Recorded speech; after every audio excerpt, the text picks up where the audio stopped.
नमस्कार, मी अमिता. तुम्ही पाहत आहात E6 टीव्ही मराठी.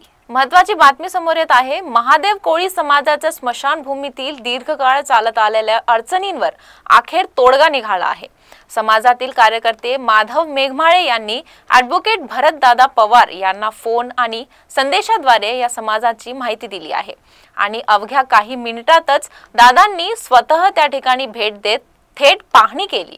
ज्या ठिकाणी आपल्या पूर्वजांची स्मृती आहे त्या पवित्र स्थळाची अवस्था पाहून दादांच्याही क्षणभर थांबले. ज्या ठिकाणी आपल्या पूर्वजांची स्मृती आहे त्या पवित्र स्थळाची अवस्था पाहून दादाही क्षणभर थांबले आणि तत्काळ स्पष्ट शब्दात त्यांनी सांगितले, झाडं झुडपं ताबडतोब साफ करू, कामाला आजच सुरुवात होते असं त्या म्हणाले. महादेव कोळी समाजाच्या श्रद्धासनासमोर उभ्या असलेल्या अडचणी आता सुटण्याच्या मार्गावर आहेत. ॲडव्होकेट भरतदादा पवार यांनी तातडीने कारवाईचे आदेश दिले असून स्मशानभूमीत पाणी आणि वीज व्यवस्थेची तयारी सुरू झाली आहे. स्वच्छतेसाठी झाडं झुडपं काढण्याचं कामही आजपासून सुरू झालं आहे. ही केवळ अधिकाऱ्यांची भेट नव्हे तर समाजाच्या श्रद्धासनाचा सन्मान राखण्याची खरी भावना होती. आता पुढचं पाऊल आपल्या सर्व समाज बांधवाचं आहे. फक्त एका व्यक्तीच्या प्रयत्नानं नाही तर संपूर्ण समाज एकत्र आल्यावरच परिवर्तन घडतं. चला आपण ही थोडा वेळ काढूया, स्मशानभूमीच्या स्वच्छतेसाठी हातभार लावूया